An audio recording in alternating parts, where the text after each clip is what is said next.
Amen. So mapagpalang umaga po sa ating lahat. Naaniya ko po lahat magtayo. Ayan. So sa umaga po ito, let's set our hearts to the spirit of worship. Hayaan po natin ang Panginoon ay bumaba ang kanyang spirito sa gitna natin. Hallelujah, Jesus. Let's speak praises to Jesus. Lord, salamat Panginoon. Let's worship the Lord of God. Hallelujah, Jesus. Lord, maraming salamat God sa isang linggo, Father God, na muli kami Panginoon ay nagkasama-sama, God. Hallelujah, Jesus. Let's give thanksgiving to Jesus. Salamat po Panginoon. Hallelujah. Ikaw lamang Jesus sa aming pupurihin, sasambahin, O God. Kaya kami nandito Panginoon. Wala kaming ibang nais kundi sambahin ka. Hallelujah, Jesus. Ikaw lamang ang aming sasambahin, Panginoon. Hallelujah. Salamat po, Diyos. Salamat, O God, sa pagkakataong ito, O God, na muli kami, Lord, ay idinako mo sa lugar na ito upang papurihan ka, upang pasalamatan ka, Panginoon, sa iyong kabutihan. Hallelujah, Jesus. Hallelujah. Ikaw lamang, Jesus, ang pupurihin ko. Pasasalamat ang nais kong ibigay sa'yo. Hindi ko manlirit ang kabutihan mo. Dakila ka, O Diyos, sa buhay ko. Dakila ka. Hallelujah. Sinasamba ka namin, Panginoon. Sinasamba kita. Dakila ka, Ama. Ang puso ko'y puno ng pagpupuri. Pag sinasamba kita. Dakila ka, Ama. Ang puso ko'y puno ng pagpupuri. Pagsamba, ikaw lamang, Jesus. Ikaw lamang, Yesu God. Ikaw lamang ang pupurihin.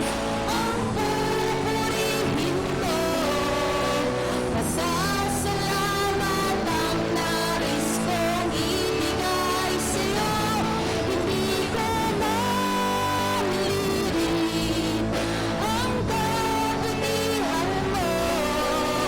Dakila ka, O Diyos, sa buhay ko. Ikaw lamang, Jesus. Ikaw lamang, Yesu God. Ikaw lamang ang pupurihin.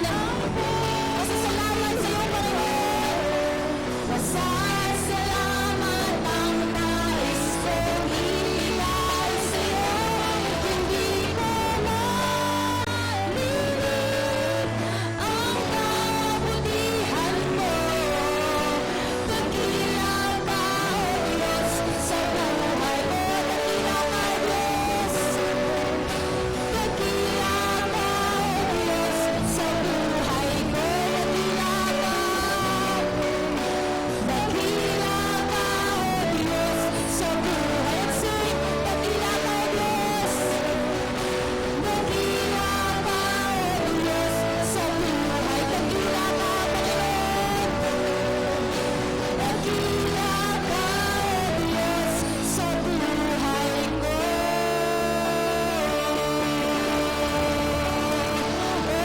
Dakila ka, Panginoon. Salamat po, Panginoon. Salamat sa iyo, Diyos. Hallelujah. Kami ay aawit. Sasayaw sa iyong pangalan, O Diyos. Hallelujah. Hey! Let's praise God. Thanksgiving to Jesus. Hallelujah. So God, tunay nga kami masiglang aawit sa iyo, Panginoon. Hallelujah, Jesus. Hallelujah. Sabi sa awit natin, masiglang umawit para sa Panginoon. Hallelujah. Let's sing. Masiglang umawit sa salo ng tugtugan, umunat sumayaw at tayo'y maglandagan. Siya'y sambahin ng buong kalakasan. Ang kanyang kabutihan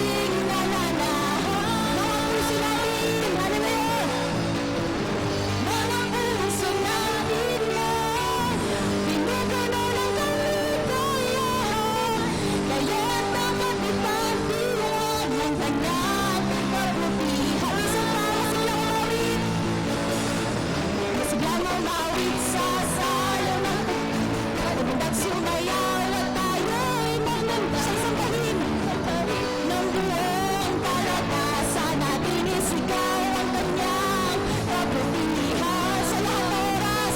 Siya nasaan sa lahat ng oras. Siya'y nasaan ang pag-ibig halaman laging nananahan. Kami pinupuno ng kaligayahan, mga puso natin ay pinupuno ng kaligayahan. Kaya dapat ipagdiwang ang kanyang kabutihan sa lahat ng oras. Sa lahat ng oras, siya'y nasaan pag-ibig niya, ang pag-ibig niya ay laging nananahan.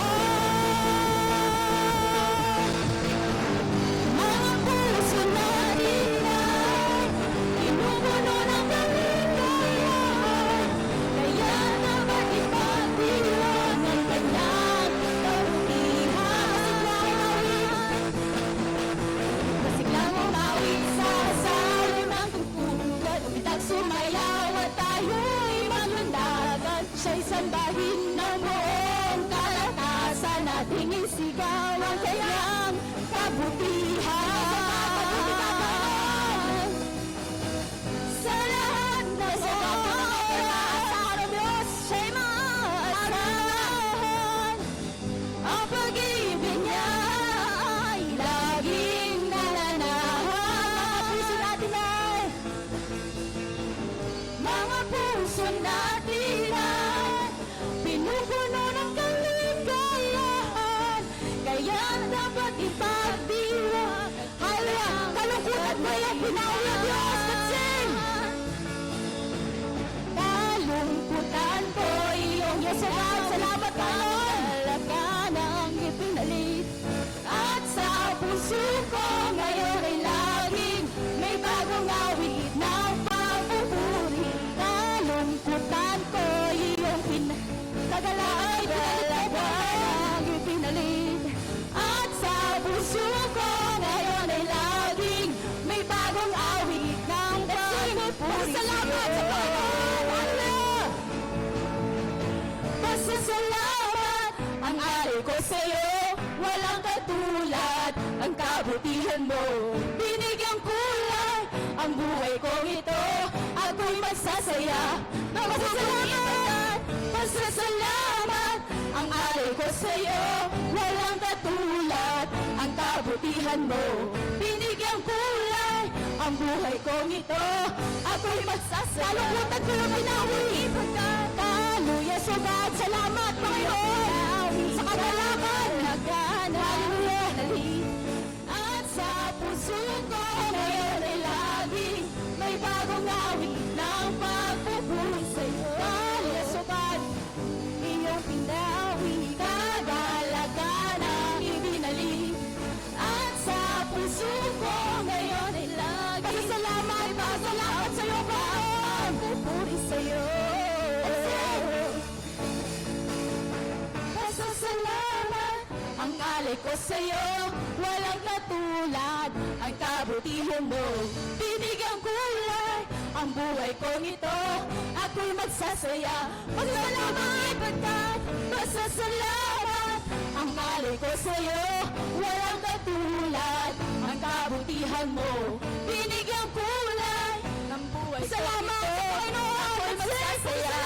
Nagpupuni pagkat pasasalamat ang alay ko sa'yo, walang katulad ang kabutihan mo. Binigyang kulay ang ako'y magsasaya. Magbubunyi pagkat kalusugan ko iyong pinawi, kagalakan ang ipinalit. At sa puso ko ngayon ay laging may bagong awit ng pagpupuri ko. Salamat sa kagalakan, Panginoon. Lalakan ang ipinalit. At sa puso ko ngayon ay laging may bagong awit ng pagpupuri sa'yo. May bagong awit, pagpupuri sa'yo. May bagong awit ng pagpupuri sa'yo. May bagong awit ng pagpupuri sa'yo. So God, sa'yo lahat ng pasasalamat, sa'yo lahat ng papuri, Panginoon. Hallelujah. Tunay nga, Panginoon, sa aming kalungkutan, O God, pinalitan mo ito ng kagalakan, O Diyos. Maraming salamat po, Panginoon, na kahit hindi kami karapat-dapat, O God, ang biyaya mo, Panginoon, ay laging nasa amin, Father God. Ang sukdulang biyaya mo, Panginoon, na kahit kailan hindi nagkulang, O God. Sa kabila ng aming karumihan, sa kabila ng aming mga pagkakasala sa iyo, Father God, hindi ka nagbabago, Panginoon. Salamat po, Panginoon. Hallelujah, Jesus. Hallelujah.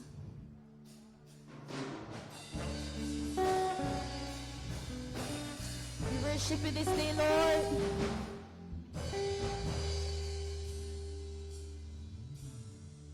Habang hindi karapat-dapat, pag-ukulan ng gabay, at wagas mong pagsinta habang walang kakayanan. Habang walang kakayanan, masuklian ka ng mabuti sa lahat mong ginawa. Niyakap mo ko, niyakap mo ako sa aking karumihan.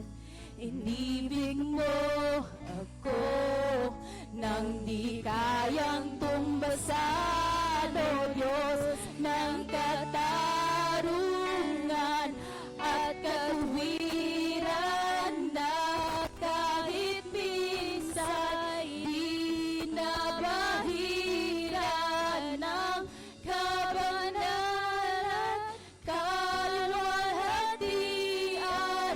Salamat sa sukdulang biyaya mo, O Diyos ng pag-ibig na mas malawak pa kaysa aking mga pagkakasala.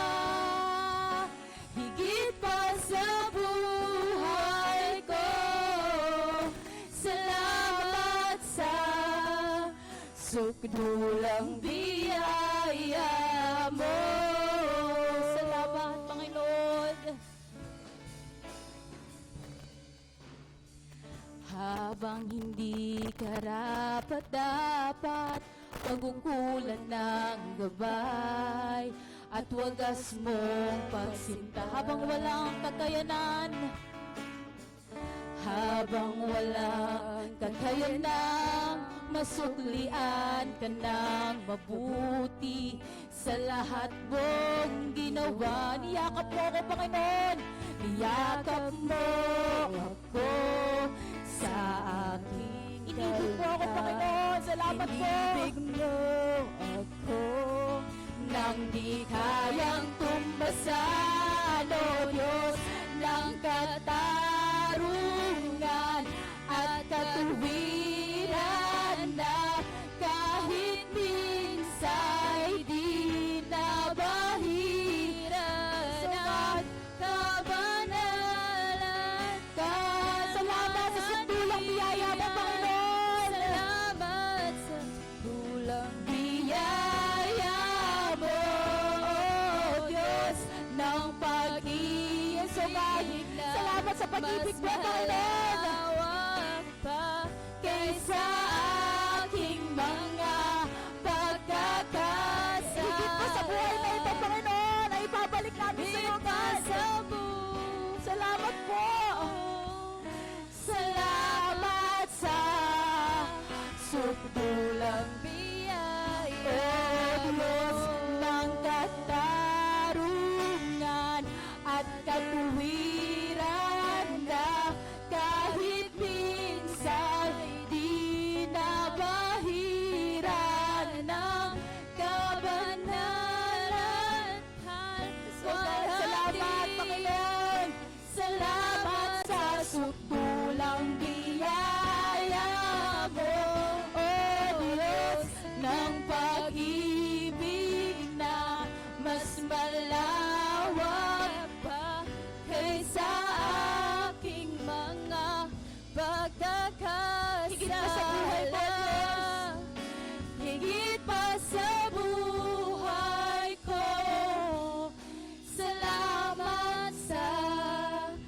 Sukulang biyaya mo. Hallelujah. Salamat sa iyo, Panginoon. Niyakap mo kami, Panginoon, sa kabila ng aming mga kasalanan, O God. Inibig mo kami, O God, kahit hindi kami karapat-dapat. Salamat po, Panginoon. Salamat, O Diyos. Salamat sa iyo, Panginoon. Salamat sa sukdulang biyaya mo, Panginoon. Sukdulang biyaya. Niyakap mo ako sa aking karumihan. Inibig mo ako nang di ka. Niyakap mo ako. Niyakap mo ako sa aking karumihan. Inibig mo ako nang di ka. Sing, niyakap mo ako, Panginoon. Niyakap mo ako sa aking. So God, inibig mo kami, Panginoon. Inibig mo ako nang di. Niyakap mo kami, Panginoon. Niyakap mo ako sa aking karumihan. Inibig mo ako nang di kayang tumbasan, O Diyos ng katarungan at katuwiran na kahit minsa'y binabagi. Ang kabanalan mo, Diyos, kabanalan, kalwalhatian. Salamat sa sukdulang biyaya mo, O Diyos ng pag-ibig na mas malawak pa kaysa ating mga pagkakasala. Higit pa sa buhay ko, salamat sa sukdulang biyaya mo.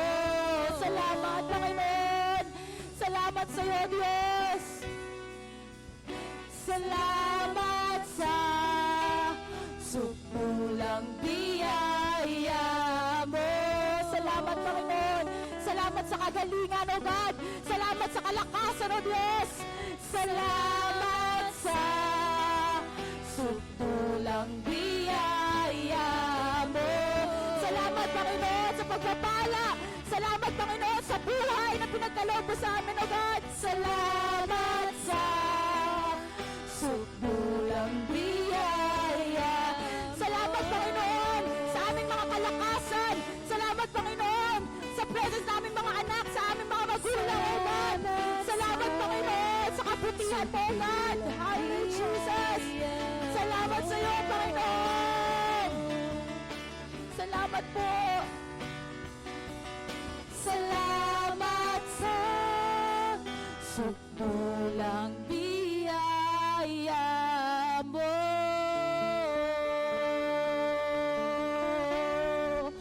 Oh, salamat po, Panginoon. Pasasalamat sa iyo, Ama. Sa iyong papuri, lahat ng pasasalamat, O Diyos. Hallelujah, Jesus.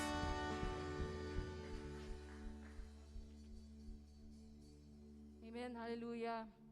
Alam niyo po ba itong isang linggo na nagdaan ng aming buhay, 2 linggo na nakakatakot, pinaka nakakapagod, at pinaka talagang itatry yung iyong pananampalataya. Pero alam niyo po ba, dahil sa lakas ng Panginoon na ibinigay niya sa akin, amen, napagtagumpayan ko po lahat ng ito.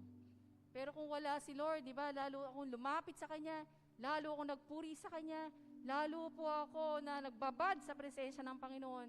And God is faithful. Amen po. Hallelujah. This is the most productive and the most victorious season of my life. Amen po ba? Kaya ang gustong-gusto ko po ibigay sa Panginoon ng pasalamat. Ewan ko po sa inyo, no? Gusto ko po pasalamatan siya ng aking buong puso, ng buong aking lakas. Amen. Purihin nga po natin ang ating Lord. Hallelujah. Thank you, Jesus. Yes, you deserve the glory. You deserve the honor. You deserve all the praises. So God, we worship you. There's none like you, Lord. There's none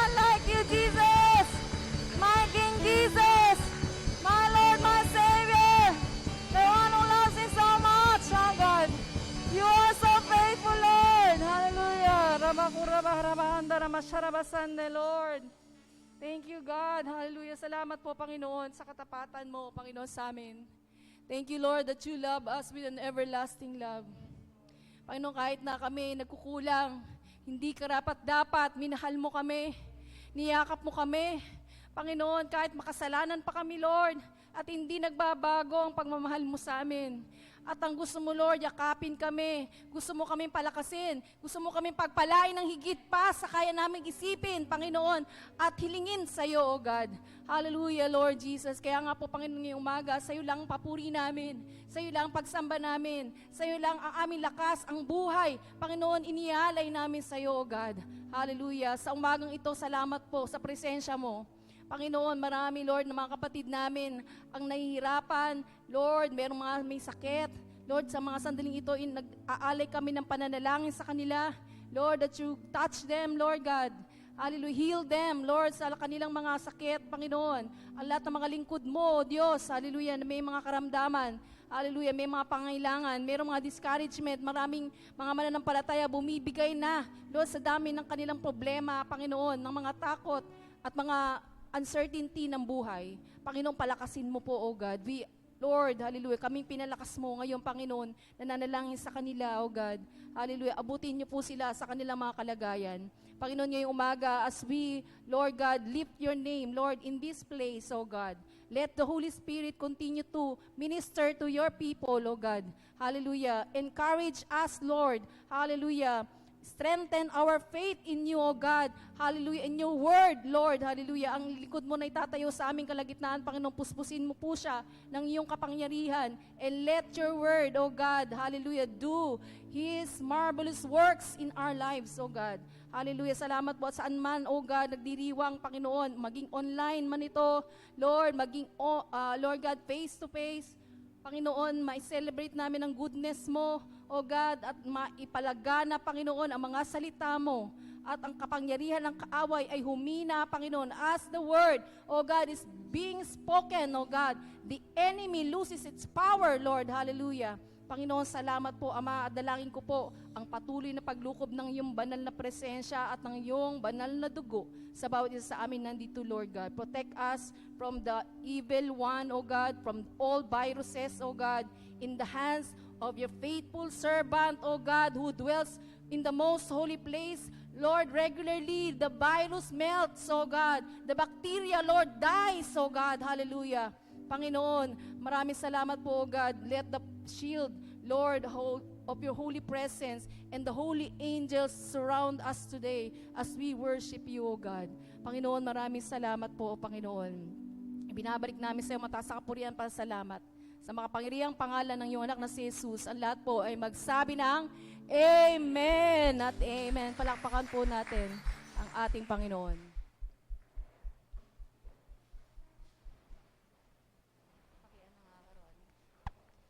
Praise God. Sabihin mo nga sa katabi mo, kamusta ka na? Kamustahin nyo nga po. Ano po sagot? Amen, mabuting mabuti. Mabuti kaysa dati. Amen po ba? Hallelujah. So ngayong umaga po, ay patuloy tayong makapakinig na salita ng Diyos. Ating dadalhin po sa atin ng kanyang lingkod. Amen, na-inspire po ako sa kanyang buhay. Sabi ko nga sa kanya, ikaw yung dati namin ipinagpe-pray. Pero mas malakas ka pa ngayon sa amin. Mas malakas ka pa, amen. At buhay na buhay, amen po ba? She's a living testimony of our God who is our healer. Amen po ba? So palakpakan po natin ang Panginoon sa buhay ng ating kapatid po, Pastora Benny Santos. Amen. Palakpakan natin ang Panginoon.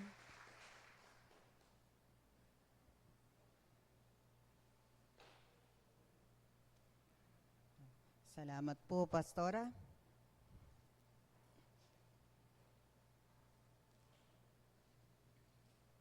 So ngayon pong umaga, ang title ng ating tatalakayin ay, yan, Almost Saved Yet Lost. Konti na lang sana. Yun, para bang yung naglalaro ka lang ng ML, a-attack ka na sana, bigla kang tinawag ng nanay mo. Yun. Natalo pa. Ganun. Parang ganun lang. Parang yung mga tumataya sa loto, isang number na lang sana. Panalo na, hindi pa nangyari. So yan po yung topic natin ngayong umaga. At sana, kahit matapos na yung topic natin, bati-bati pa rin tayo. Okay, paki-post nga po. Ayan. So, ang ating pong teksto ay magmumula sa Luke 17, verse 26 to 30 and 32. Maaari po tayong tumayo at basahin po natin ang ating teksto.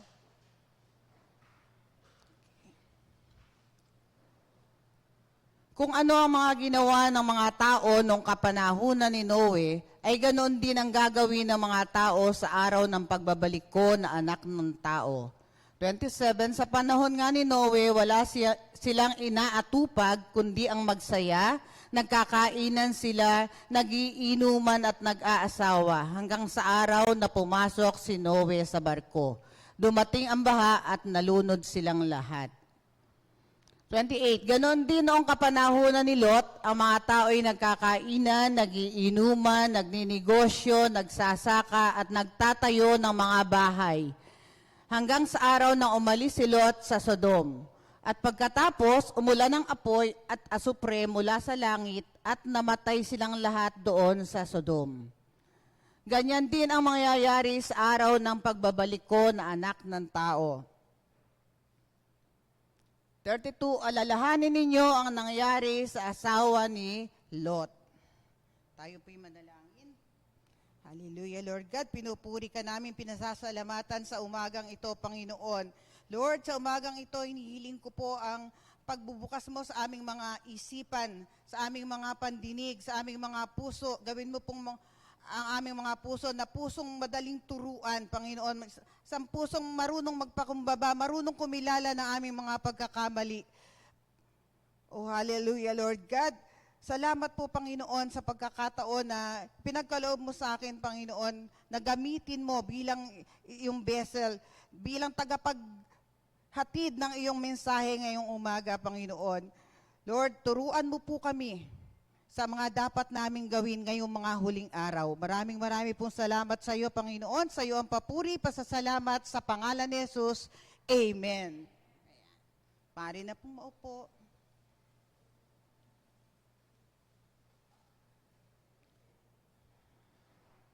Doon po sa binasa nating teksto, ginawang halimbawa ni Jesus yung dalawang panahon. Tungkol sa panahon ni Noe at panahon ni Lot.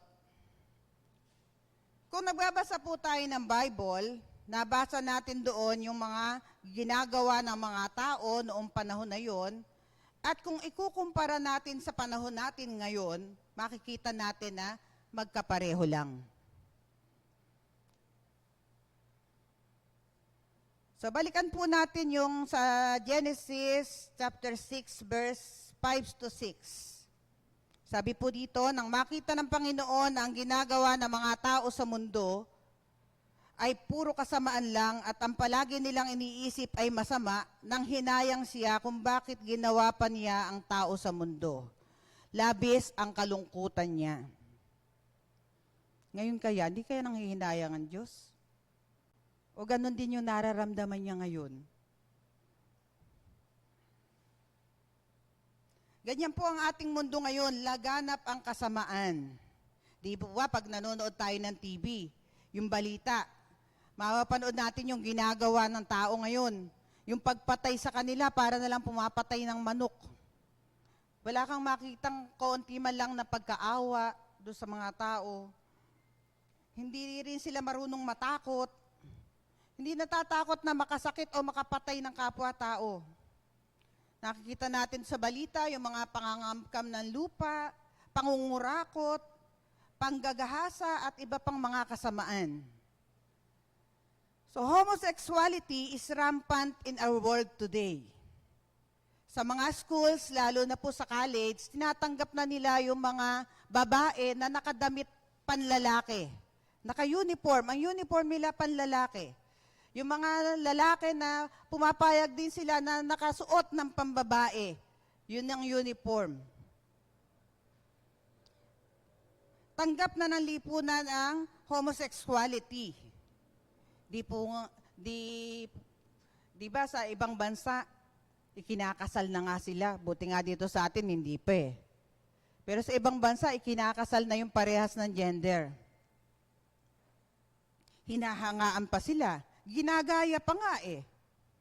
Kaya nga, di ba maraming mga contest sa mga live show na tungkol sa mga homosexual. Kasi nga, bawal daw mag-discriminate. Ang tanong, tama ba yon? Ano ba ang sabi sa salita ng Diyos? Ano lang ba yung ginawa ng Diyos? Di ba? Sabi sa Genesis, ang ginawa ng Diyos, isang lalaki at babae. So, lalaki at babae ang ginawa ng Diyos, di ba? Eh, sino kaya ang gumawa nung konting lalaki at konting babae? Eh, ang ginawa lang pala ng Diyos, lalaki at babae.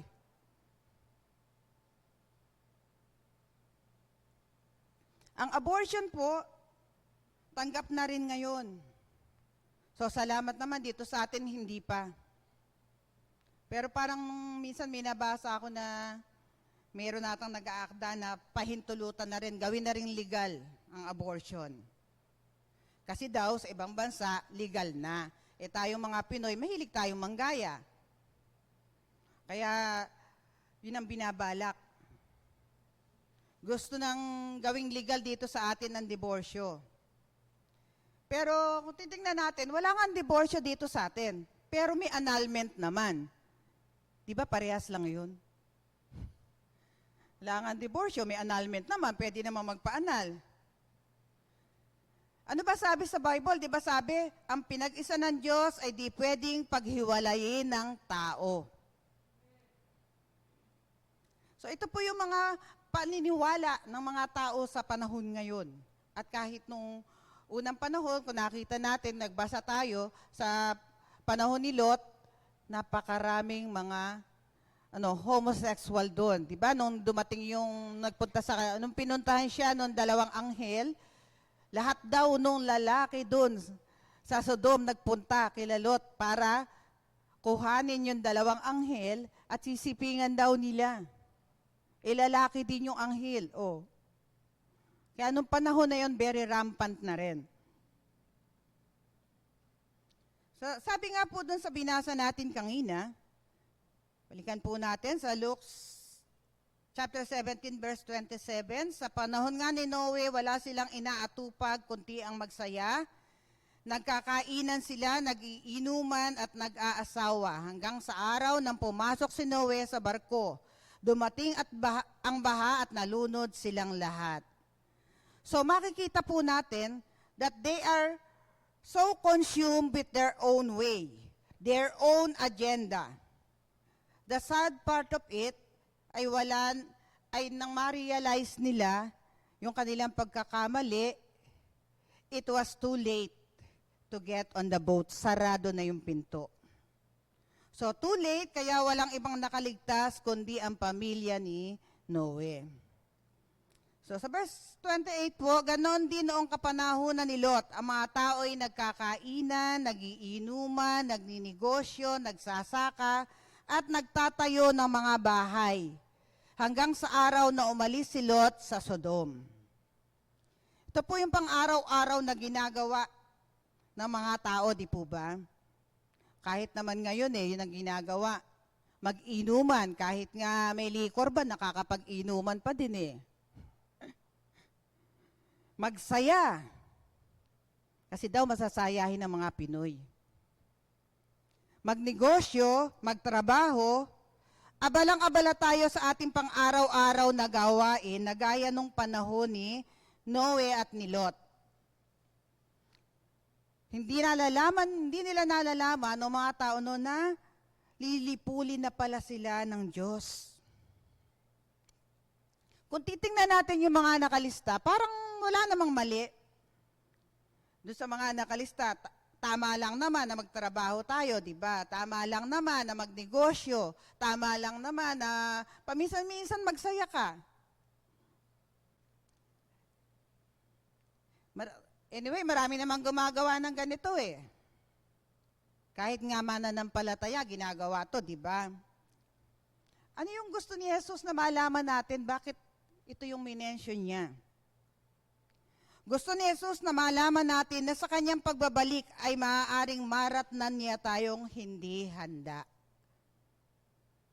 Jesus is letting us know that when He returns, society not only will be caught up in immorality, but there will be those who aren't caught up in those things. They are just distracted by life.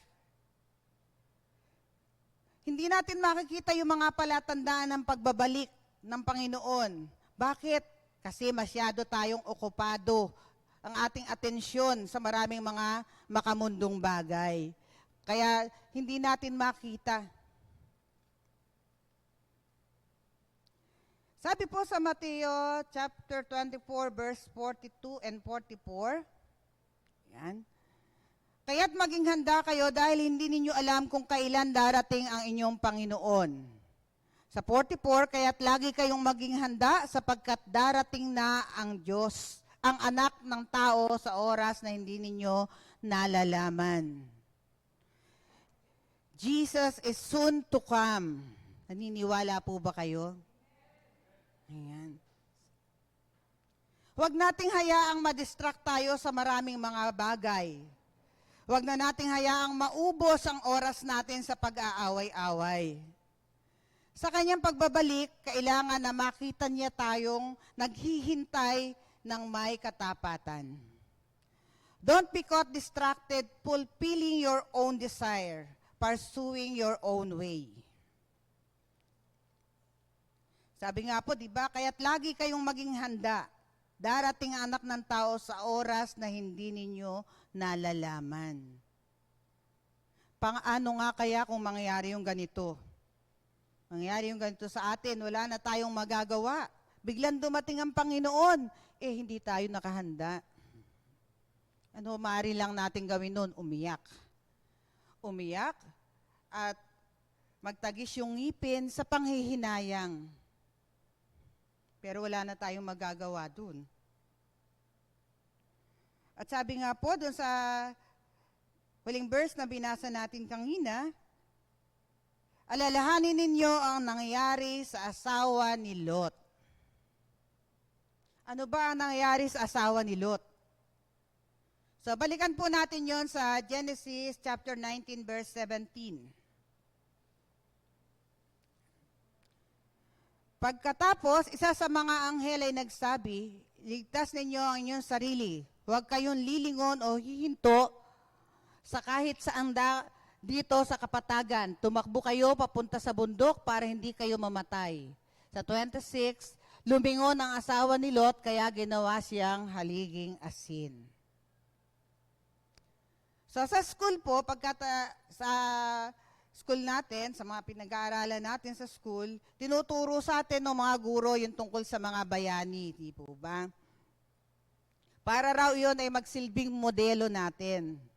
Ipinaalala ng mga teachers yung kanilang mga contribution sa ating bansa. Sa Bible, marami rin tayong mga tao na mababasa na makikita natin sa kanila yung matinding pananampalataya nila sa Diyos, gaya ni David, ni Jacob, ni Daniel, ni Pablo, to name a few. May mga babae din, gaya ni Esther, ni Ruth, ni Hannah, ni Rahab. Pero isa lang yung sinabi ni Jesus na tandaan natin.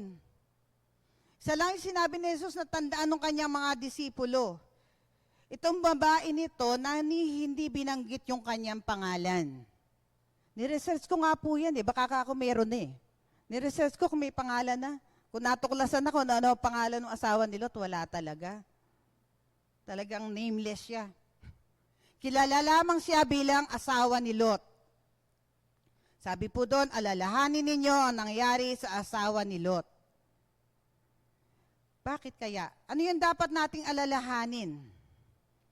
Ano yung dapat nating alalahanin sa kanya? So tayo po ay binibigyan ng babala ni Jesus sa pamamagitan ng babaeng ito na hindi nga nabanggit yung tunay na pangalan. Babala sa panganib ng paglingon sa isang buhay na iniuutos sa atin na iwanan na. Wala tayong alam tungkol dito sa babaeng to kung hindi siya ay asawa ni Lot, pamangkin ni Abraham. Si Abraham na labis na kinalulugdan ng Diyos. Si Abraham, siya yung example ng isang mananampalataya na malapit sa puso ng Diyos.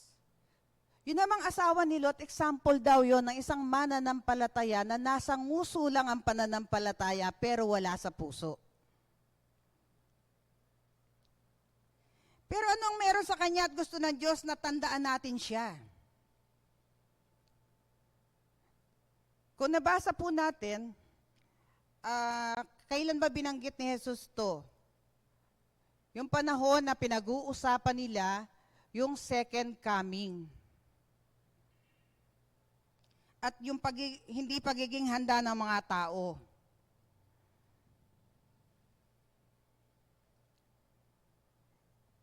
Ito ay pagbibigay babala sa atin na maaaring nakalimutan na natin na siya ay muling babalik dito sa lupa.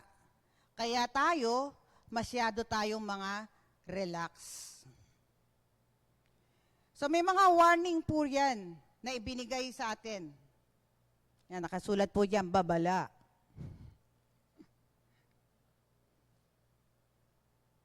Ito po yung mga gustong ipabatid ng ating Panginoon ngayong umaga, yung mga babala niya, na baka nakakalimutan natin, sa panahon ngayon, malapit na talaga.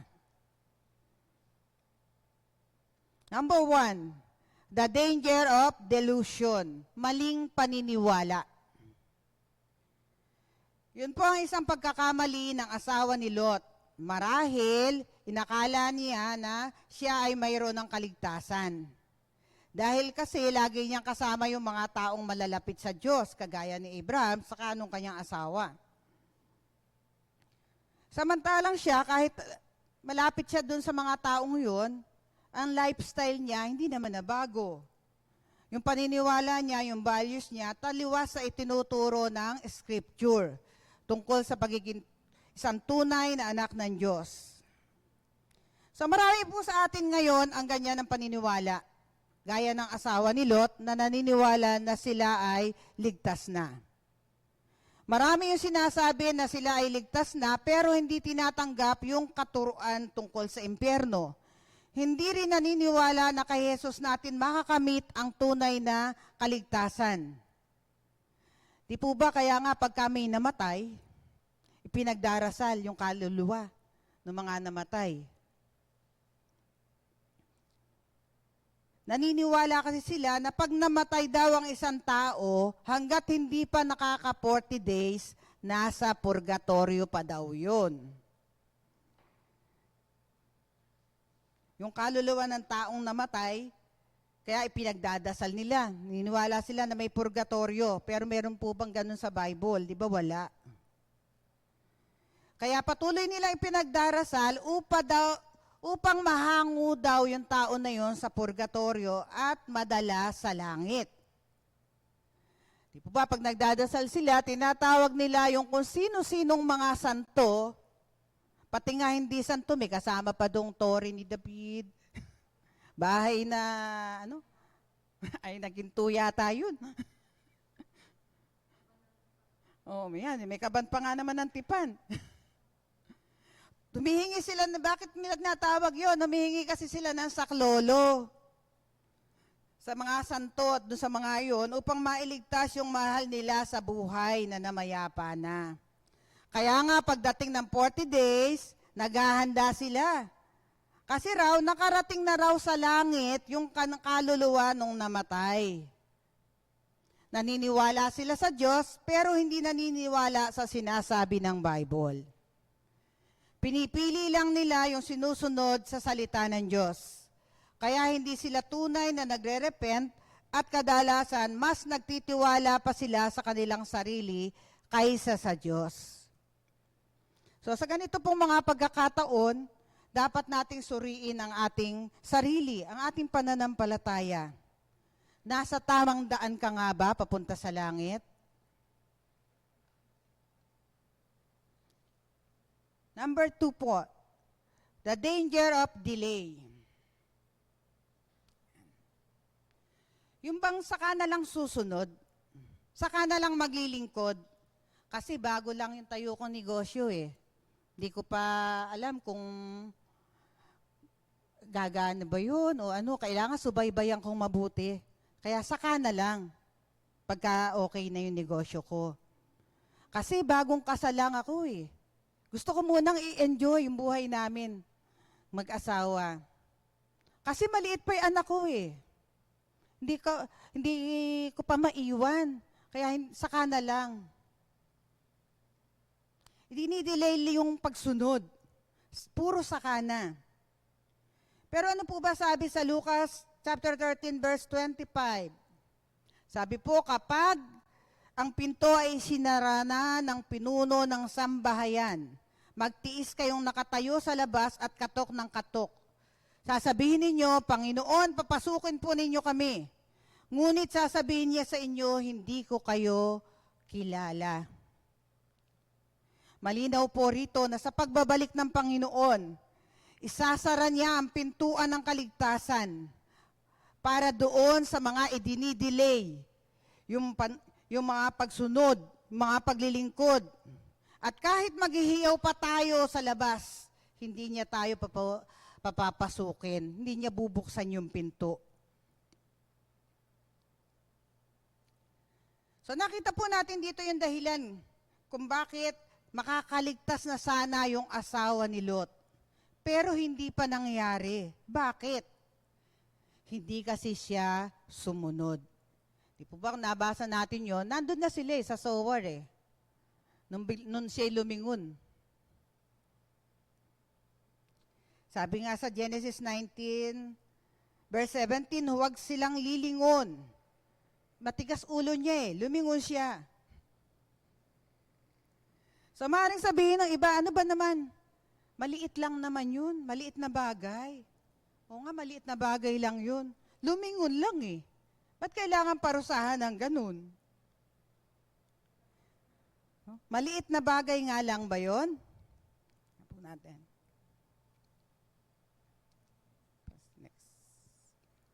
Next slide, please. Yan. That look was a little thing. Maliit na bagay nga lang yun. But it revealed the true characters of Lot's wife. Minsan, yung maliliit na bagay na ganito, na hindi natin pinapansin, ito yung nagpapakita ng tunay nating karakter. Yung maliliit na sintomas, minsan yan ang pinagmumula ng malalaking mga sakit, mga malulubhang sakit. Yan, gaya ko. May nakapang maliit na bukol, hindi pinansin. Hanggang sa lumaki, yun, naging cancer. Minsan po ganun eh. Minsan may ubo lang, may lagnat lang, hindi pinapansin. Yung pala, may COVID na.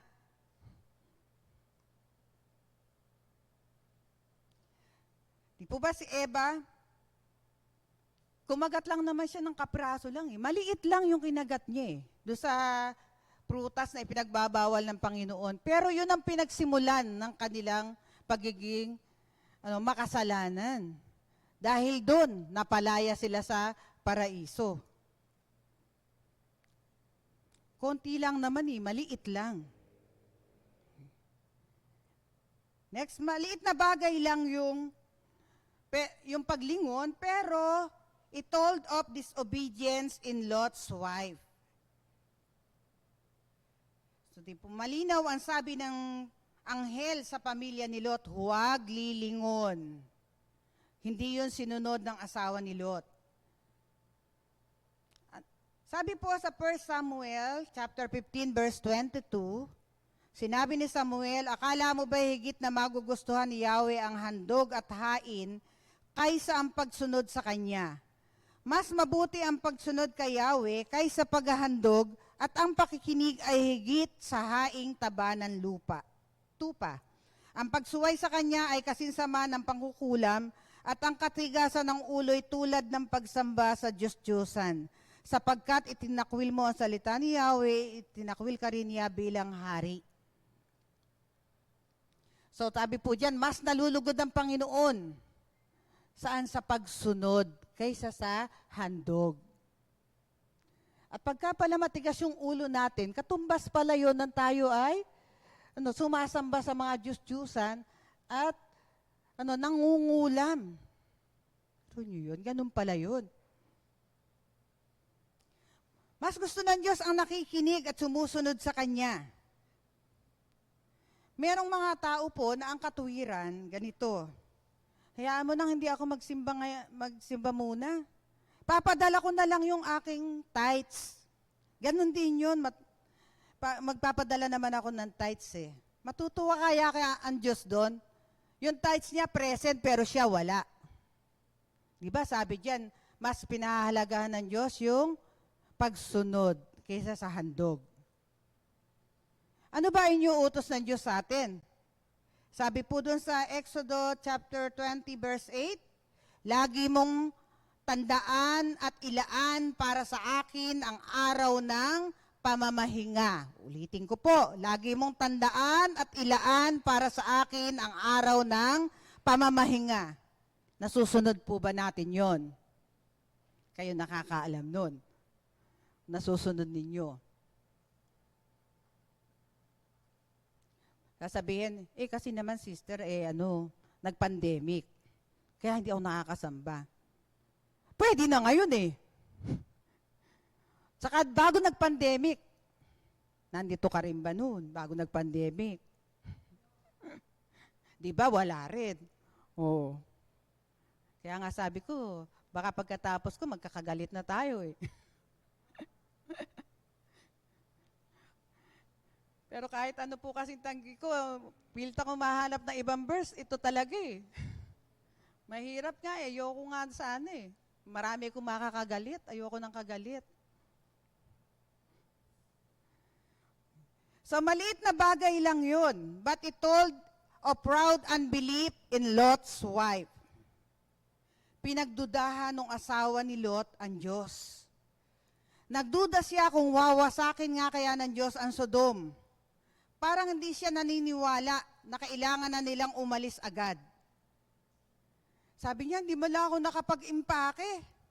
Hindi ko man lang nadala yung mga alahas ko. Yung pangkilay ko naiwan.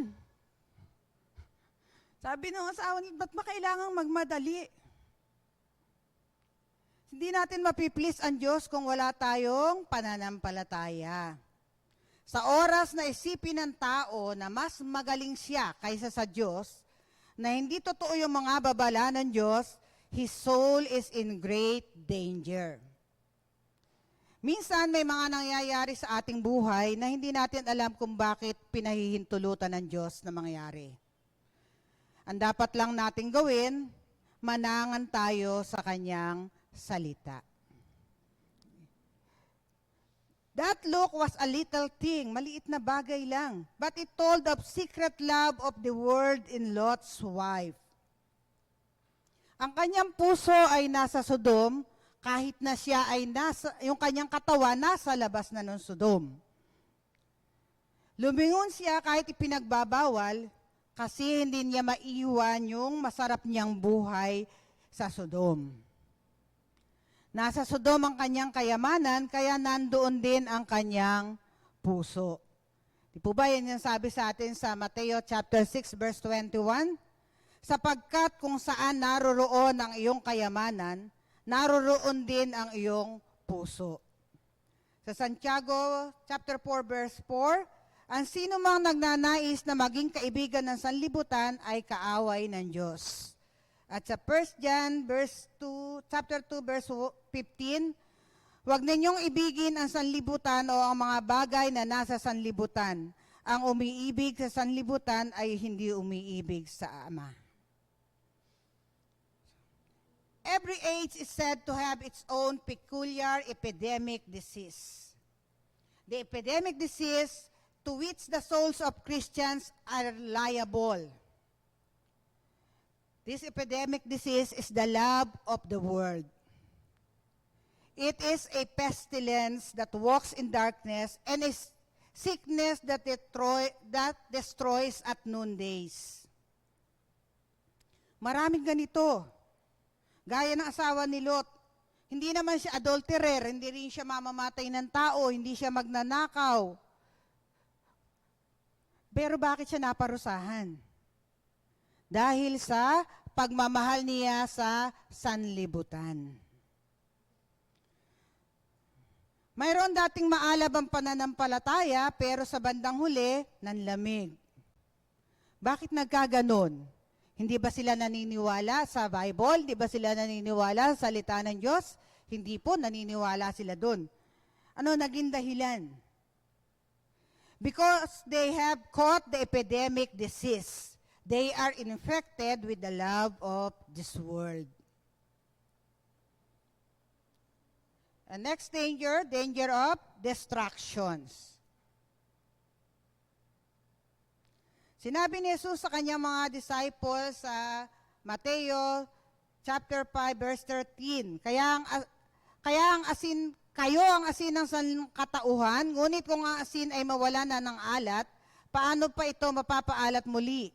Hindi ba wala na itong kabuluhan, kundi ang itapon at tapakan ng mga tao? So makikita po natin dito, God's punishment is perfect. He turned Lot's wife into what she should have been. Dapat, di ba, maging asin siya ng mundo? Nawala na siya ng alat. Nawala na yung alat niya sa pagsunod at sa pananampalataya. Dapat siya sana yung naka-impluwensya sa kanyang mga kapitbahay. Kasi asawa siya ni Lot na isang righteous man, pamangkin ni Abraham. Nakikita niya kung paano ginagawa ni Abraham na sa bawat paglipat ni Abraham ng lugar, nagtatayo siya ng dambana para sa Panginoon. Nag-aalay sila doon. At siguro kasama pa nga siya doon dahil sila lang naman yon sa pamilya. Pero, ano nangyari sa kanya? Siya yung na-impluwensyahan nung kanyang mga wicked na kapitbahay. Bakit? Kasi wala siyang tunay na pananampalataya. Kaya madali siyang na-impluwensyahan. Kahit na malapit sa Diyos yung asawa niya at amain nito, na-impluwensyahan pa rin siya. Hindi siya na-impluwensyahan ng dalawa. Ang naka-impluwensya sa kanya ang mundo. Kaya sabi ng Diyos, hindi rin lang naman siya nagsisilbing asin ng sanlibutan, pinarusahan siya ng Diyos na maging pisikal na asin. Kung ang puso po natin ay nakadikit sa mundo, kasama tayong mapupuksan ng mundo. Kung ang ating kaligayahan, ang ating mundong ginagalawan, inaakala natin na dito sa mundong ito tayo nakakatagpo ng kasiyahan, dito tayo nag-i-enjoy sa buhay, darating ang panahon na mararanasan natin ang galit ng Panginoon sa kanyang pagbabalik. Di po ba nakakalungkot? Halimbawa, mag-asawa kayo. Tapos, magkasama kayo sa hirap at ginhawa, sabi sa kasiyahan at sa kalungkutan, sa pagkakasakit at sa kalusugan. Tapos, biglang sa buhay na walang hanggan, di pala kayo magkasama. Isa lang pala sa inyo yung mapupunta sa langit, yung isa pala hindi doon. Di ba nakakalungkot yun? Di ba nakakalungkot na yung anak mo, inalagaan mo buhat sa pagsilang, handa mo yung kanyang kinabukasan, nagsikap ka para yung anak mo maging maganda kinabukasan. Tapos, pagdating ng Panginoon, hindi siya kasama. Napakasakit nun. At hindi lang masakit, nakakatakot. Bakit po? Sabi kasi lahat ng hindi nagmamahal sa Diyos ng buong puso ay hindi makakasama sa kaharian ng Diyos. Ito po yung sinabi ng Panginoon sa Lucas chapter 17 verse 34 to 36. Sinasabi ko sa inyo, sa gabing iyon, kapag may dalawang natutulog na magkatabi, maaaring kukunin ng isa at iiwan ng isa. 35, sa dalawang babaeng magkasamang nagigiling, kukunin ng isa at iiwan ng isa. Sa 36, at kapag may dalawang lalaking nagtatrabaho sa bukid, maaaring kukunin ng isa at iiwan ng isa. So maaari po pala na kayo mag-asawa, natutulog kayo, magkatabi siyempre. Pagising mo, wala na yung asawa mo. Nasaan na? Ikaw na iwan. Pagtingin mo dun sa anak mo, wala na rin. Naiiwan ka. Diba nakakalungkot yun? Gusto ba natin yun?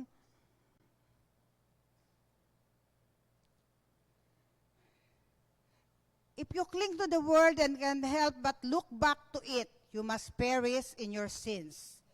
This makes the remembrance of Lot's wife a very solemn thing to those who are close to the people of God. Yung asawa ni Lot, willing naman siyang umalis eh. Kasi nung inakay siya, medyo sasalawahan pa sila ni Lot, kaya lang, mahal na sila ng Panginoon, inakay sila ng anghel at itinakbo sila palabas.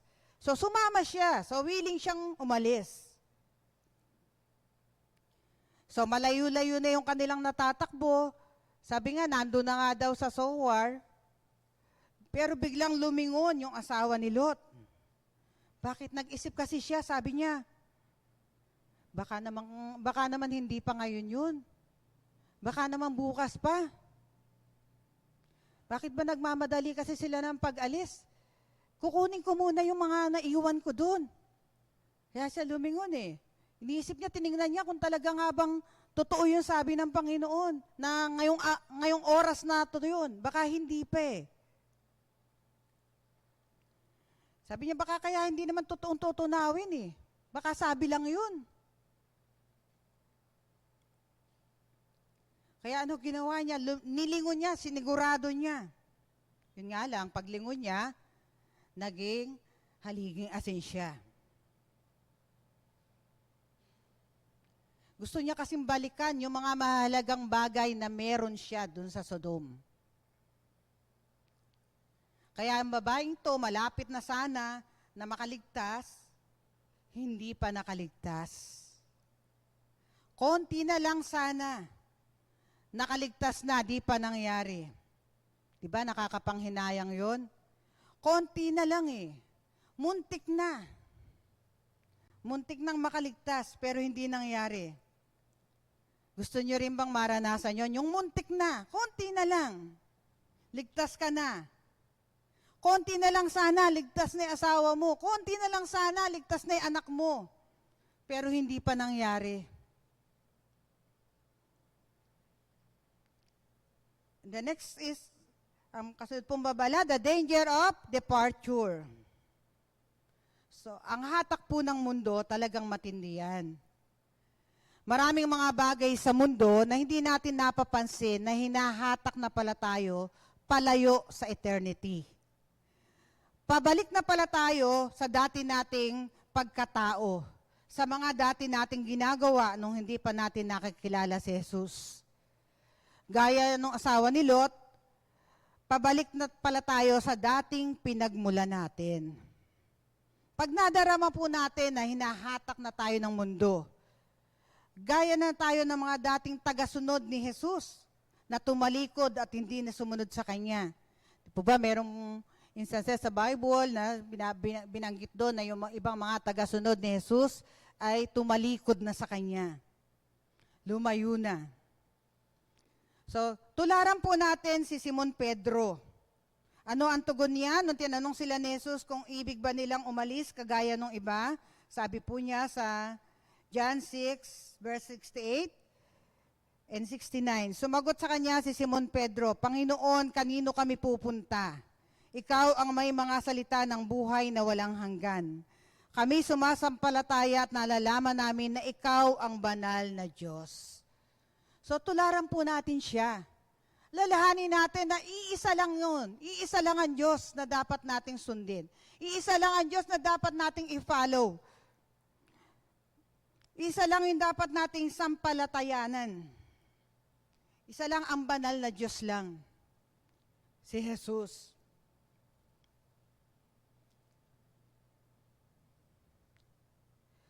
So, privilege done will not secure your salvation. Mga privileges, halimbawa, asawa ka ng pastor, anak ka ng pastor, kapatid ka ng pastor, o kaya lagi kang kasama ng mga taong malalapit sa Diyos. Hindi yung kasiguraduhan na ngayon at ikaw ay anak o asawa o kapatid, makakaligtas ka na. Dahil ang kaligtasan po natin, hindi naman parang sa grocery na buy one, take all. Kanya-kanya yun. Kaya maaaring ligtas si asawa mo, ikaw hindi. Kasi nakikisama ka lang naman sa kanya, pag tara, manalangin tayo. Yan. Nakaupo lang doon. Pero yung puso mo nandun kaya. Baka habang nananalangin, iniisip naku, matatapos na yung pinanonood kong basketball. Paano na yan? Hindi pa kaya matatapos pagdadasal ng asawa ko na to. Kaya yung mga anak, ayain, tara, manalangin tayo. Magagalit kasi doon sa anak pag hindi So sasama ngayon yung mga anak. Nananalangin, yung nanay. O yung tatay. Tapos yung mga anak, iniisip? Ang iniisip, naku, maganda yung panonoodin ko. Maganda yung nasa Korea Nobel. Baka makalagpas. Naku, andun na yung mga kalaro ko sa ML. Hindi ako makakasali. Kaya po ganun, na kahit kasama kayo, kung wala yung puso ninyo sa Panginoon, hindi rin kayo makakasama na maligtas. Dahil alalahanin po natin, ang tinitingnan ng Diyos sa atin ay yung ating puso. Hindi yung panlabas na kaanyuan natin. Hindi yung panlabas na ipinakikita natin sa mga tao. Alam ng Diyos kung ano ang ating puso. Alam ng Diyos kung ano ang ating iniisip. Alam ng Diyos kung gaano natin ginugugol ang ating buhay. Kaya nga po, di ba, sabi nga dun sa isang awit na I have decided to follow Jesus. No turning back, no turning back. There are some who look back and there are some who do turn back. But for others, they can turn back because they never left in the first place. Di naman nila iniwan Handun nga sila We serve a jealous God and He will not have a bride that is not devoted to Him. Nakakalungkot po na yung mga binigyan ng pagkakataon, yung lahat ng mga privileges ay pinagkaloob sa kanila, yung pinanganak na sila dun sa isang pamilyang Kristiyano, pero hindi pa rin nakasama. Dahil sabi nga po, hindi kasiguraduhan na yung privilege mo na ikaw ay naging anak o naging asawa ng isang malapit sa Diyos, ay makakasama ka na.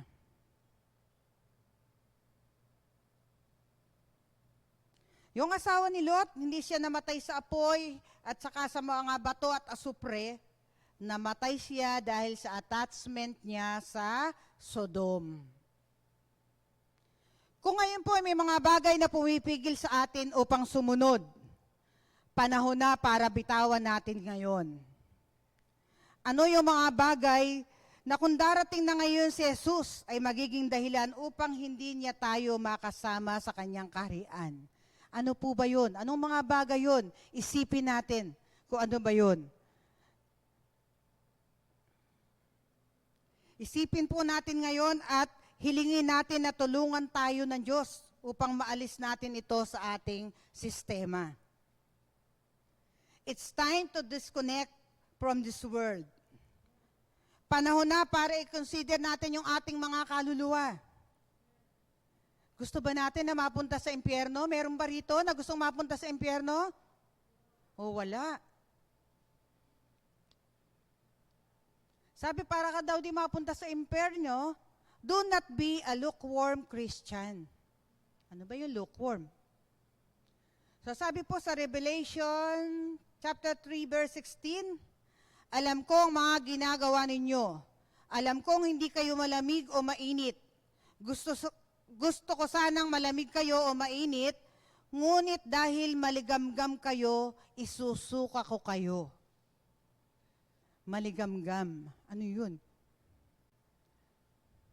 Alam po natin yun, yung tubig na maligamgam, di ba? Hindi siya ganong mainit, hindi rin siya ganong malamig. Ayaw ng Diyos nun. Kung tayo maglilingkod sa Diyos, dapat kung mainit, mainit. Kung malamig, malamig. Ayaw niya ng lukewarm.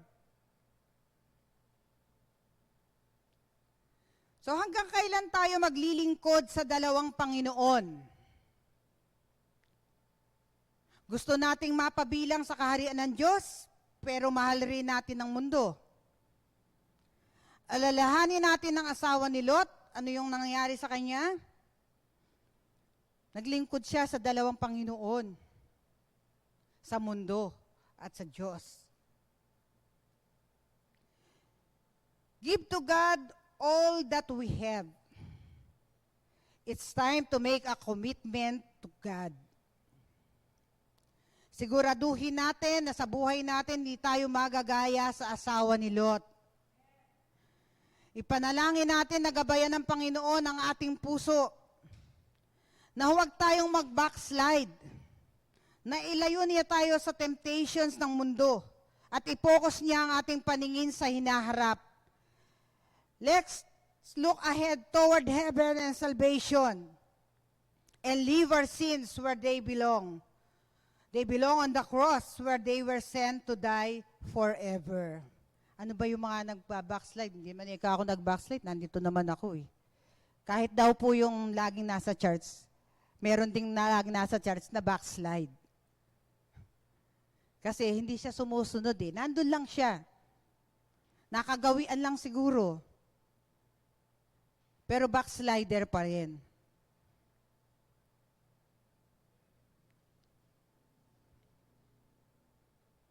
Okay, so sa John 3:16, sabi po dito, sapagkat ganito ang pag-ibig ng Diyos sa mga tao sa sanlibutan, ibinigay niya ang kanyang bugtong na anak upang ang sino mga sumasampalataya sa kanya ay hindi mapahama kundi magkaroon ng buhay na walang hanggan.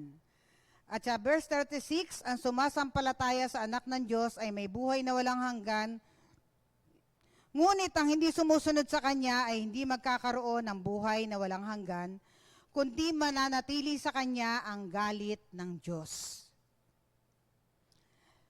So lagi po nating alalahanin na ang Bible na nagturo sa atin na ang Diyos ay mahabagin, na ipinadala niya yung kanyang kaisa-isang anak para tayo'y maligtas, ito rin ang nagsabi na kinasusuklaman ng Diyos ang kasalanan. Kaya pinarurusahan ng Diyos ang mga taong nananatili sa kasalanan. Makikita po natin, nasa parehong chapter ito. So gaya rin po ito ng sabi ni Jesus sa Mark chapter 16, verse 16. Ang lahat ng sasampalataya at magpapabotismo ay maliligtas, ngunit ang hindi sasampalataya ay parurusahan. So makikita po natin yan, yung mga babala ng Panginoon sa atin.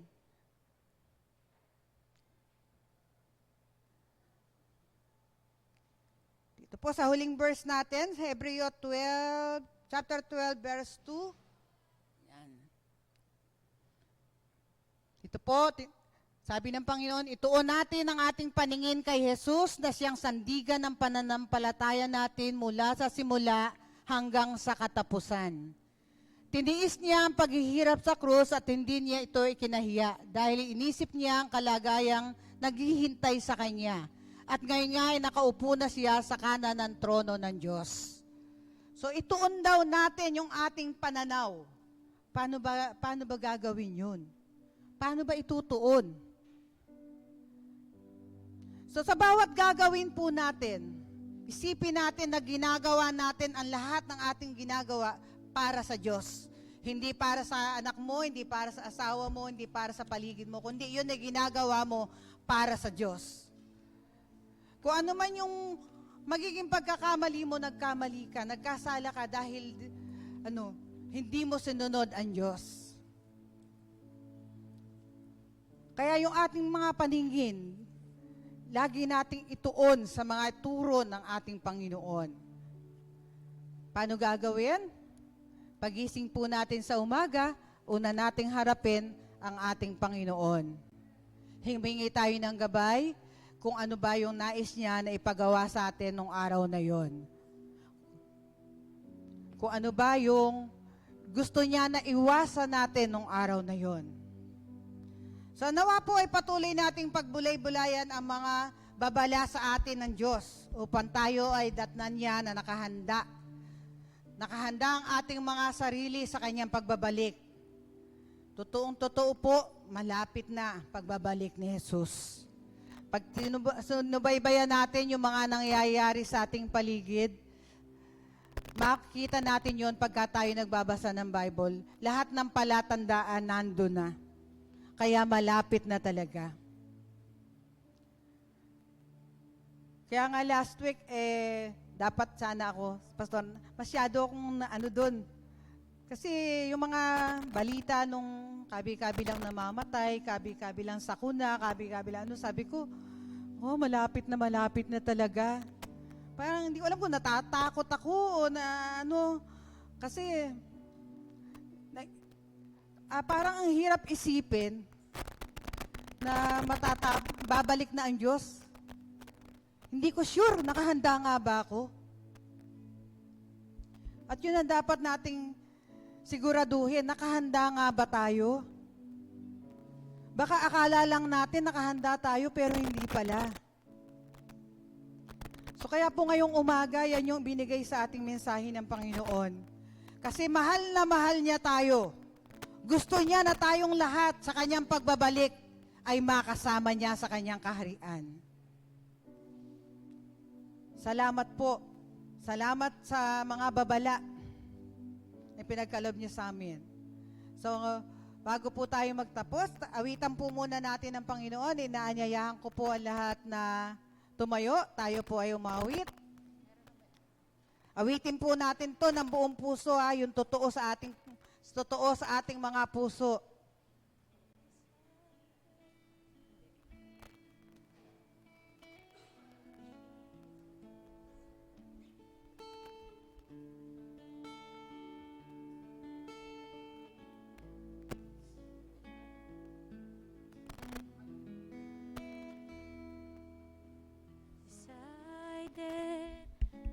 To follow Jesus, I have decided to follow Jesus. I have decided To follow Jesus. No turning back, no turning back. The world behind me, the cross before me.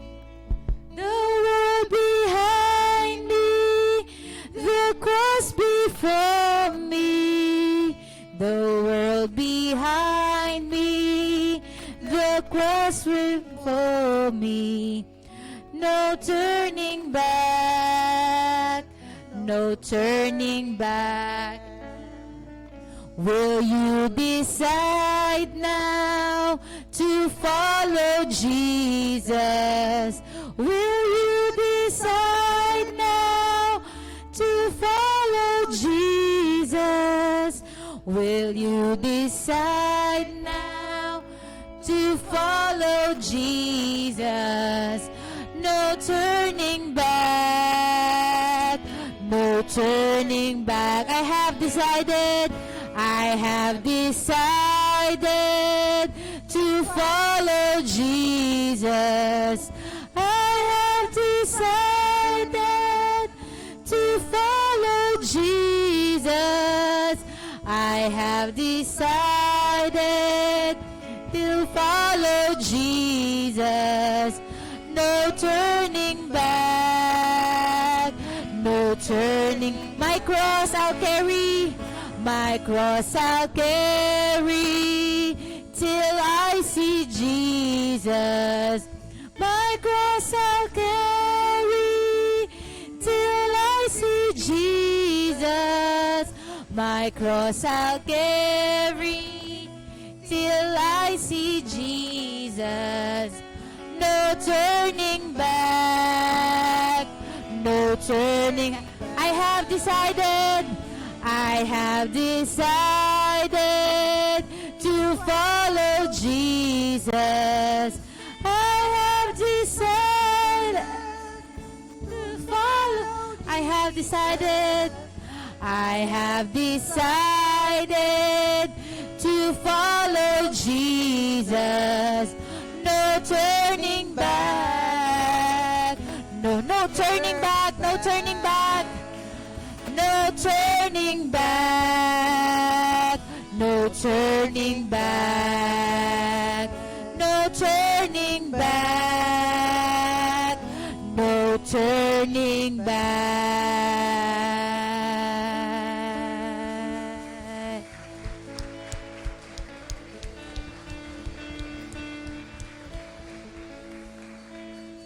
Oh, hallelujah, Jesus.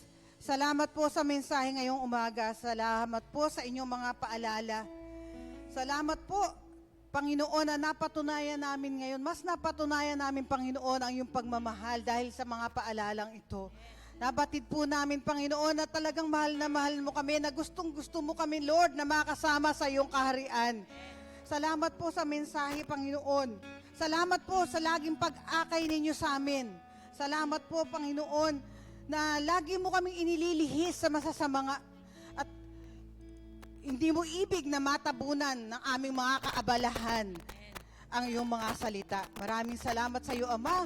Ikaw lamang ang dapat purihin at pasalamatan dahil ikaw lamang ang tanging Diyos na nagmamahal sa amin ng walang kondisyon, Panginoon. Sa iyo lamang ang aming papuri, ang aming pasasalamat sa tanging pangalan ng iyong anak na si Jesus.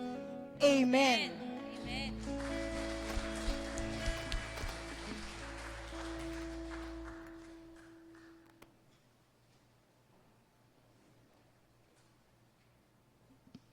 Praise God. No turning back. Amen. So ngayon po ay dadako tayo sa pagbibigay po ng ating mga ikapot, mga handog. Amen. Ang ating pong Panginoon, mayaman Diyos. He wants to bless you. Ano po, pero may mga prinsipyo po ang Panginoon natin. Kailangan natin sumusunod sa mga patakaran ng kingdom. You know? Kung tayo po ay nasa kaharian ng Diyos, and we are citizens, good citizens of the kingdom, sumusunod po tayo sa bawat patakaran. Katulad ng sinabi niya kanina ni Pastor Benny, unahin daw si Lord pag araw ng linggo. Pagkatapos, so unahin din natin siya sa ating pagbibigay ng sa lahat mong tinatanggap natin, di ba? Our tithes is ang tithes po, pakilakasan ng konti. Ang tithes po natin, ito po yung ikapo, ibig sabihin unang bahagi. Po, sa mga hindi pa po nakakaunawa, bakit tayo nagbibigay ng ating tithes? Kasi po ito ang napapakita na ino-honor natin si Lord sa lahat ng mga tinatangkilik po natin. At ito po ay isang prinsipyo sa kaharian ng Diyos. Ito po ay isang batas sa kaharian ng langit. For us is children, bakit po? Pag sumusunod tayo kay Lord dito, hindi po pwedeng galawin ni Satanas ang mga tinatangkilik mo. Pati ang iyong kalusugan, hindi pwede. Bakit? Kasi tapat ka sa Diyos. Diba? Ibinabalik mo ang para sa Kanya. Amen? Para sa Panginoon. So when we give our 10% to God, you are protected. Diba? Yun ang sinabi ng Malaki chapter 3:10. Tapos sinabi niya, subukan niyo ako. Sinubukan mo na ba ang Panginoon? Dito lang niya sinabing, subukan mo ko. Diba? Sabi niya, ngayong panahon na to, sabi ko, Lord, ihanda mo kami sa mga dilubyon dadating pa sa mundo. Patindi na papunto ng patindi. Nakita niyo ba ang init ngayon? Ito na po new normal. No, baka sa isang taon, mas mainit pa kaysa dito. No po? Pero, ang pangako ng Panginoon sa atin, di ba, ng mga anak niya na tumutupad sa kanyang mga salita, nagtatapat, gawin niyo po ito ngayon so that we will reap ano po, ang proteksyon ng Diyos, ang abundant blessing ng Panginoon, kahit kailan hindi ka pagkukulangin ng Panginoon. Sa katunayan po, ang pangako ng Diyos sa atin, maghihirap ang mundo, ikaw mananagana. May gusto niyo po bang maranasan yon? Amen po ba? So we become faithful to the Lord. Ano po? Kaya gustong-gusto kanyang pagpalain, pero gawin mo yung mga kondisyon, ano po, ng mga pinapagawa niya sa atin.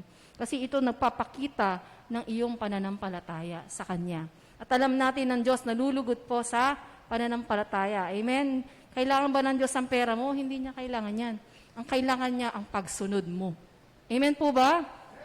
Hallelujah. So ngayong umaga, kausapin natin si Lord. Sabihin natin, Panginoon, kasama, sabi kanina, 100%. Kung yung kasama sa 100% yung bulsa mo yun. Di ba? Hindi pwedeng 100%. Pero yung hirap na hirap po tayong mag-obey sa pagbibigay na ito. Tandaan nyo, hindi ito para sa church. Ang Panginoon kaya niyang gumamit ng ibang mga tao. Pero ito, pribilehyo ito. Na tayo nakakapagbigay at tinatanggap ng ating Panginoon ang ating mga offering. Amen po ba? So tayo po lahat ay yumukod, manalangin. Panginoon, salamat po Lord. Sabi mo, pag inuuna ka namin, hindi mo kami iuhuli, O God. You will always provide, O God, for our every need. Tulungan mo kami ngayon, O God, to be faithful sa maliit na ito, Panginoon, na pinagkatiwala mo sa amin. And we will be entrusted the true riches at ang iyon ng kaharian mo, Panginoon, kung saan napakaganda. The gold, O God, gold ang lansangan, gold ang lahat ng bagay. Yung kayamanan ng mundo ito hindi mai-compare sa nag-iintay sa amin sa iyong kaluwalhatian. Kaya, Panginoon, gawin niyo po kaming tapat.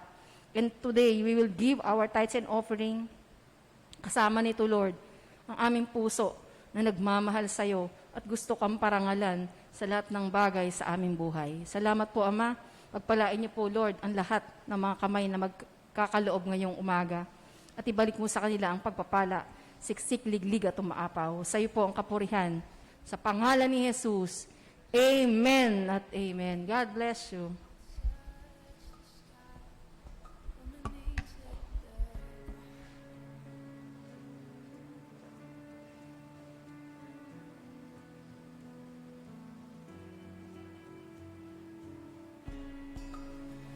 Treasure waits within your skies. This gift of freedom gold can't buy. I bought the world and sold my heart. You traded heaven to have me again. My heart beating, my soul breathing. I found my life when I laid it down. Upward falling, spirit soaring. I touch the sky when my knees hit the ground.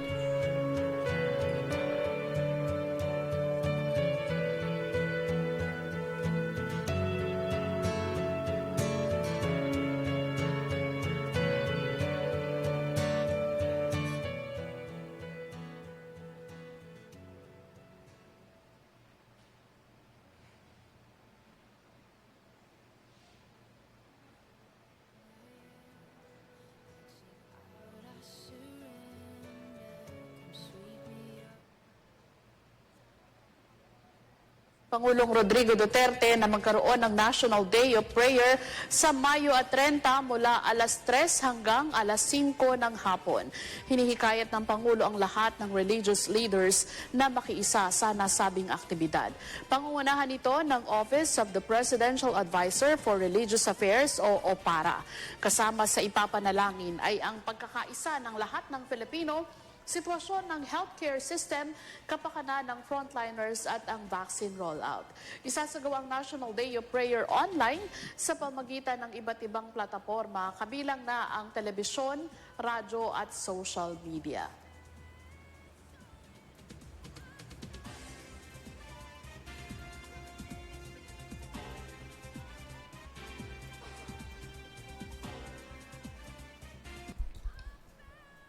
Praise God. Amen. So mag-join po tayo niyan mamaya, no? Alas 3 po yan.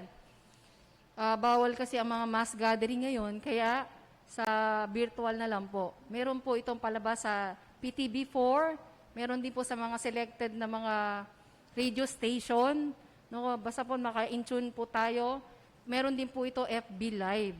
Ano ang si religious advisor po na si Pastor Greco Belica at kasama ng maraming mga bishop sa Office of the President po sila. Ano, very intimate event, ano po, na ipagpe-pray po nila ang presidente. Let us pray na ma-encounter po ng ating presidente ang banal na spirito, no? At kumilos po ang Diyos sa kanyang buhay. Mapalad ang bansa na si Jesus ang Panginoon. Amen. Palakpakan po natin si Lord. Hallelujah. Ito po, let us join in prayer. Amen. Sabay-sabay po tayo. Okay? At patuloy po tayo nagpapalala sa lahat ng ating mga gawain, ano po, sa ating prayer and worship night. Every Friday, 6:30 to 8. Dalawang po natin yan. Ano po, be on fire. Ano po, kailangan ng prayer ng ating bansa, kailangan ng prayer ng ating pamilya, kailangan ng mga sundalo ng Diyos na makikipaglaban para sa kinabukasan ng ating mga anak. At dawn prayer every Monday, Wednesday, Friday, Saturday. Pumunta po tayo dito ng 5:30 a.m. to experience our dawn prayer, intimacy with God. At meron po tayong, every Sunday na, ano po, tingnan natin kung marami pong dumadalo and baka later on, sa mga susunod na Sunday, magkaroon po tayo ng second service uli, ano po, sa hapon. Let us pray for our brothers and sisters na may mga karamdaman. Si Brother Rolly, patuloy po natin siya panalangin, ano po, dahil po sa kanyang accident, at pag-pray natin ng financial provision, kailangan niya pong bumili ng bakal. Ano po, operahan po yung kanyang paa. Pwede ba yan sa junk shop? Hindi, no?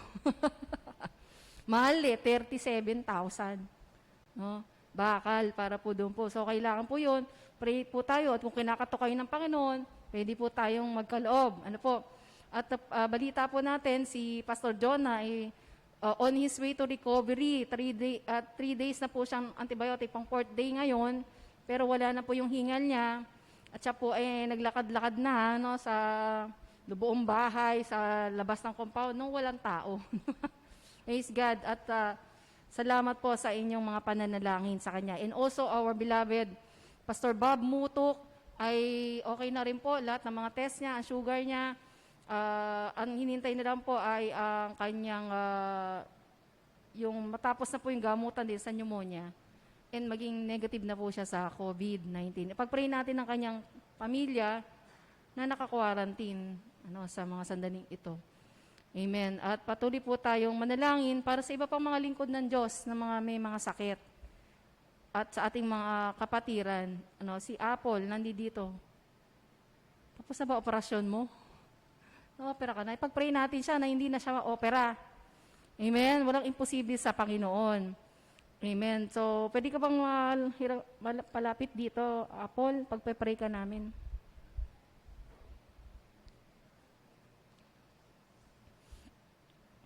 Sige po, tayong lahat ay tumayo. Ipag-pray po natin si Apple.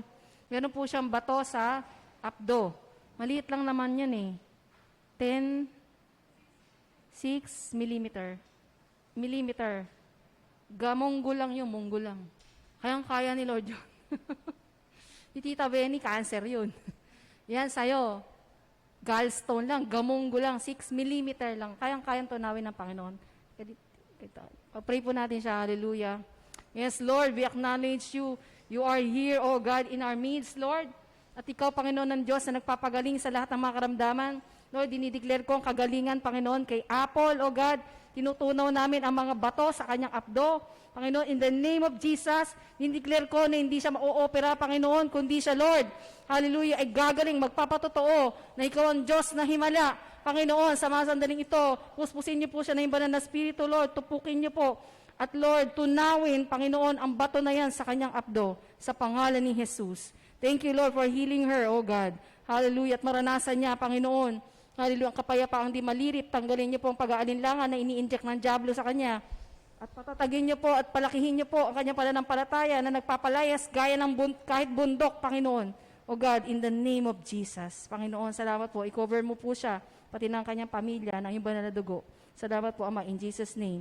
Amen at amen. Palakpakan po natin ang Panginoon. Thank you, Jesus. Hallelujah. Praise God. So tayo po ay patuloy po na sama-sama mananalangin. No? Every night, prayer po tayo sa ating mga pamilya. Yung pong ating mga small group prayer meeting, daluhan po natin ito. At kung kayo po hindi pa connected, no, sa mga young people, mag-connect po kayo, i-approach po si Ate Ruth. Pag-pray po natin, approach natin sa mga kababaihan, si Ate Tina, ano po, sa mga kalalakihan, maglagay din po tayo ng online prayer meeting. Ano po, mapaka-effective po ng pananalangin. Amen. Ang Diyos tumutugon sa pananalangin. Praise God. So tayo po lahat ay mag-declare, sabihin po natin, I am a child of God, redeemed by the blood of Jesus Christ. Because of Jesus, I'm going to heaven. Because of Jesus, I can do everything. In my life, I will serve millions of people. I will evangelize thousands of people. I can do it. I want to do it.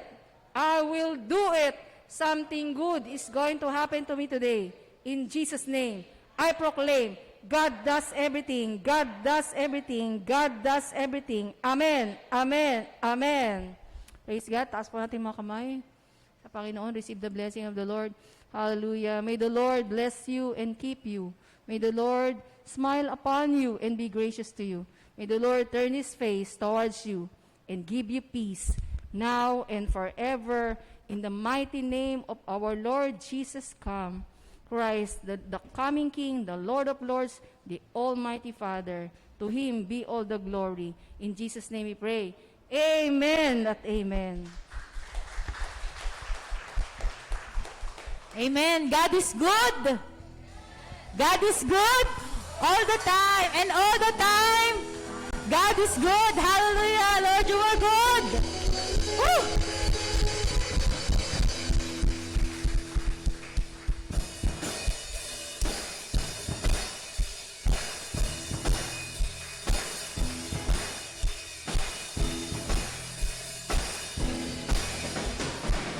You are good of your mercy, endure it forever. Sing, Lord, you are good.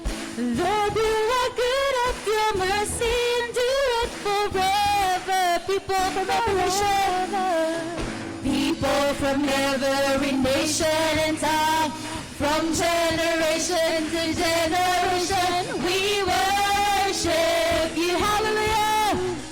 Hallelujah. Hallelujah. We worship you for who you are. Sing, we worship you, Jesus. We worship you. Hallelujah. Hallelujah. We worship you for who you are. You are good. Yes, you are good, Jesus. Let's sing. Lord, you are good of your mercy, endure it forever. Lord, you are good. Lord, you are good of your mercy, endure it forever. People from every nation and tongue, from generation to generation, we worship you. Hallelujah. Hallelujah. Hallelujah. We worship you for who you are. Let's sing, we worship you, Jesus. We worship you. Hallelujah. Hallelujah. We worship you for who you are. You are good. Yes, you are. Yes, you are. Yes, you are. So good, so good. You are good, Jesus. Yes, you are. Yes, you are. Yes, you are. You are good. So good. You are good all the time. All the time. You are good. You are good all the time. All the time. You are good. You are good all the time.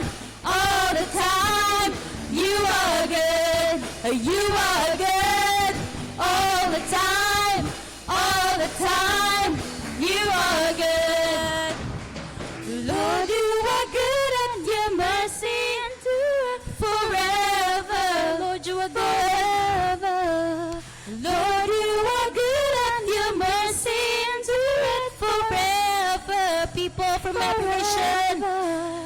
People from every nation and tongue. From generation to generation, we worship you. Hallelujah. Hallelujah. Hallelujah. We worship you for who you are. Last time we worship you, Jesus. We worship you. Hallelujah. Hallelujah. We worship you for who you are. For who you are. For who you are. You are good. Yes, you are good, Jesus. Thank you, Lord. God bless us all po. See you po ulit next Sunday.